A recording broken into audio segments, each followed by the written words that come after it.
Hello there, my name is Luke and today I'm going to be doing my predictions for the Vanarama National League for the 2016-17 season. So I'm fairly certain that for pretty much all of these, come the end of the season, I will be embarrassingly wrong, but I'm going to do my predictions anyway because why not? So this season there are a lot of teams that are throwing big money into this league. There are owners that are spending far too much, putting their teams in potential financial peril, all in the aim of getting promotion to the lucrative land that is the Football League. And the team that I think will get there in that automatic promotion spot will be Forest Green Rovers. They're a small club, they are not a big club, they are not a Football League club, they are in a little village called Nailsworth. I did go to the Forest Green ground last season with my team, Kidderminster Harriers. We went on Boxing Day and it was a really good day actually, we won that day. Forest Green, they've gone from strength to strength since. They've got far too much money for their own good. They've got some incredible quality players. They've made some great signings, the likes of Murphy that they've signed up front.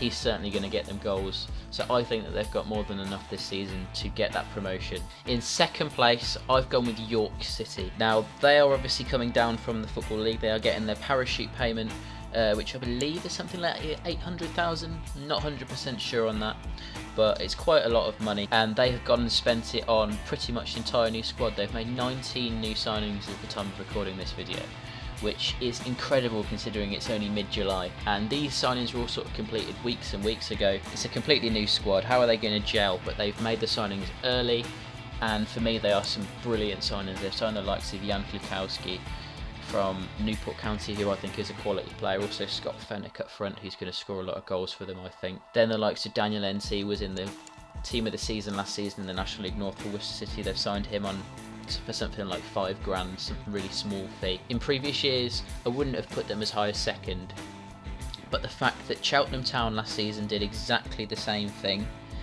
they had made a complete overhaul of the squad, brought in a complete new squad, so many new players.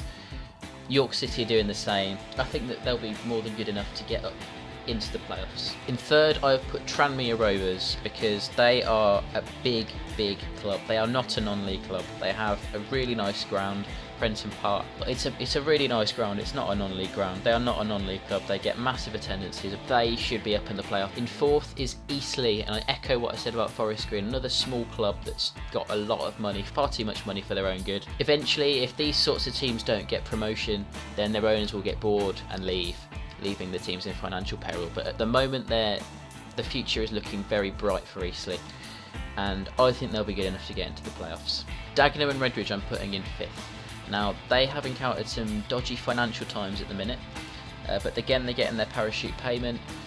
They're fresh down from the Football League. They've got John Sill as manager, who knows what it takes to win the Vanarama National League, as he did it with Luton a few years ago. So I think they've got what it takes to certainly get into the playoffs, although their sort of financial troubles will sort of stop them from getting higher up than fifth. So then I'll talk about the rest of the teams sort of a bit more briefly. So Gateshead, again, they've got a lot of money. They've got a fairly big ground.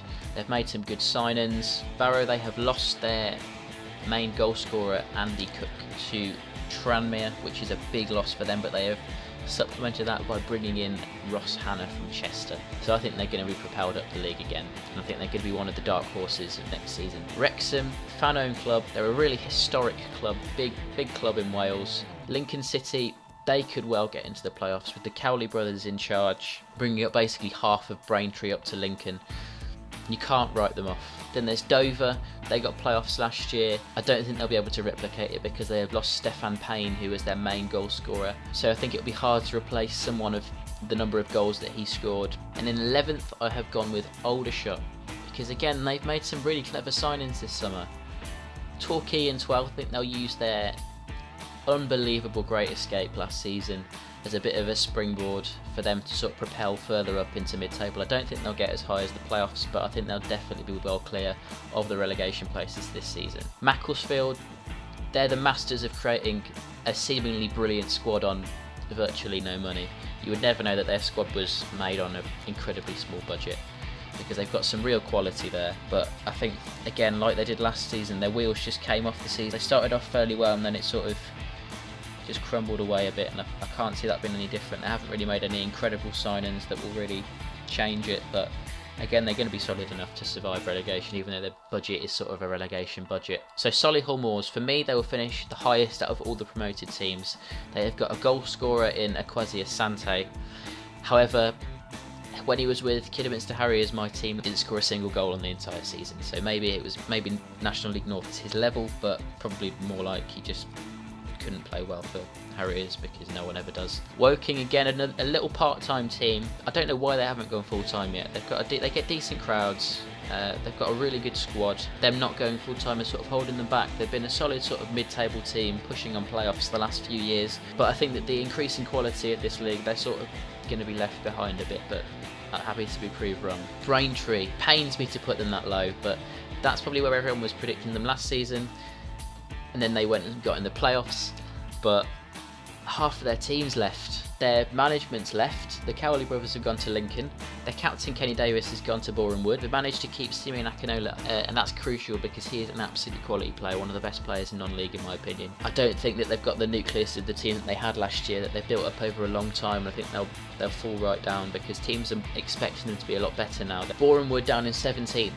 Last season they made some brilliant signings. They signed the likes of Scott Doe, Luke Howell at the start of the season, but they were in a relegation battle. It just didn't work out for them. And again, they've made some really good signings. Like I mentioned, Kenny Davis gone to Boreham Wood.